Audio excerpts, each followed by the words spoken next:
construite en briques avec tourelle. Elle était décrite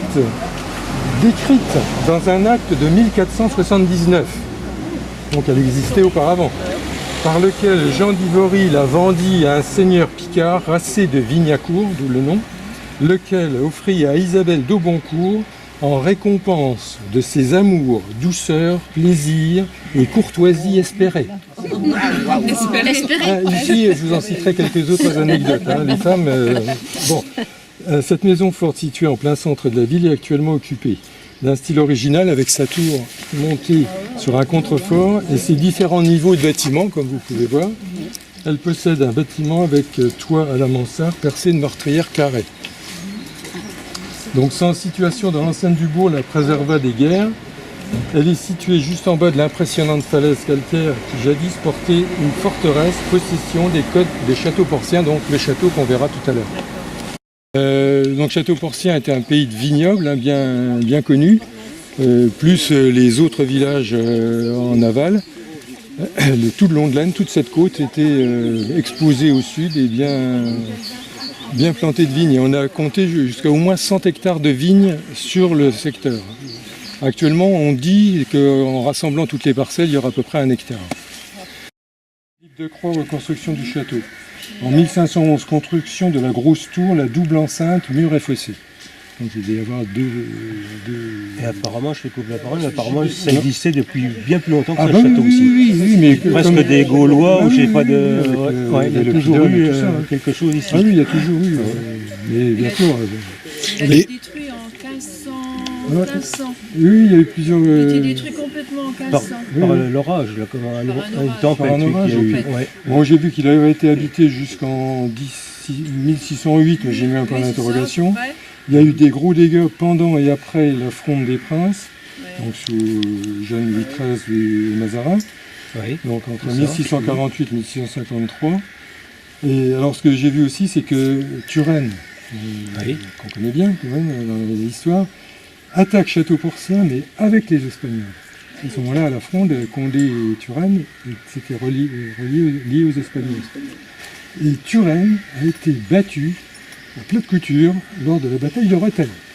C'est une rare défaite, mais c'est là qu'il l'a eu. La Neuville où Turenne a fui. Il a donné la Neuville en tourne à fuir. Donc ce qui veut dire qu'il s'est fait battre par ici et qu'il s'est barré là-bas vers la Neuville. Les deux croix, c'est le même que Montcornet? Oui, c'est Antoine de Croix, oui. Et non, c'est une tour qui est là du château. Il y avait 5 tours, je crois. Ma femme. Les gamins, ils viennent jouer dans tout ça. Ils galvautent tout. Ah, parce que c'est ouvert? Ils essayent de passer, vous allez voir, il y a des fenêtres en haut et tout. Ah si. C'est quand même... Ah oui. Il y avait un four là? Il est magnifique par contre le sol. J'ai eu un spécialiste historien qui est venu Ah, peut-être que si. Si.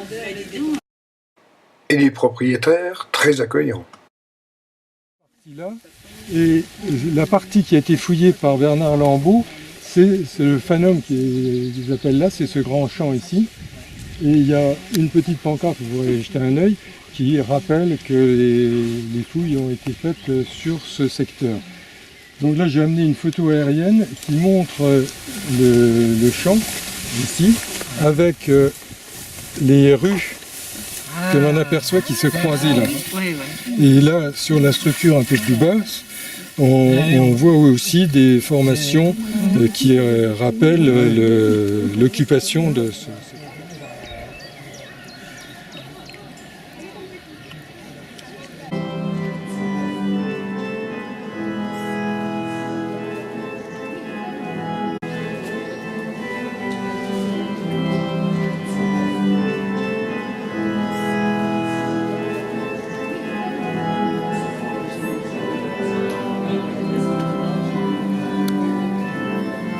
Parce que nous avons une école de peinture à Château-Porcien, les Villezons qui l'entourent.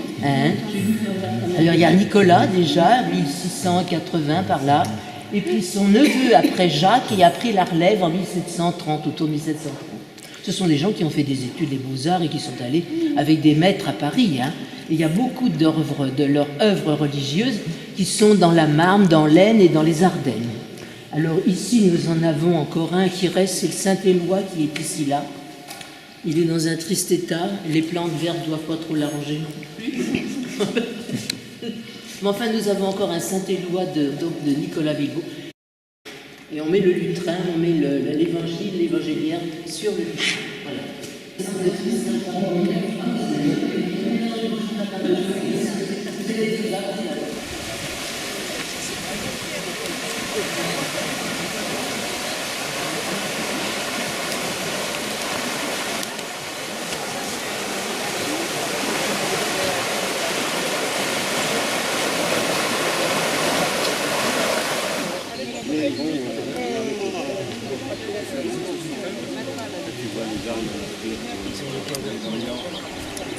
Moi, je crois qu'on peut, vous êtes la main.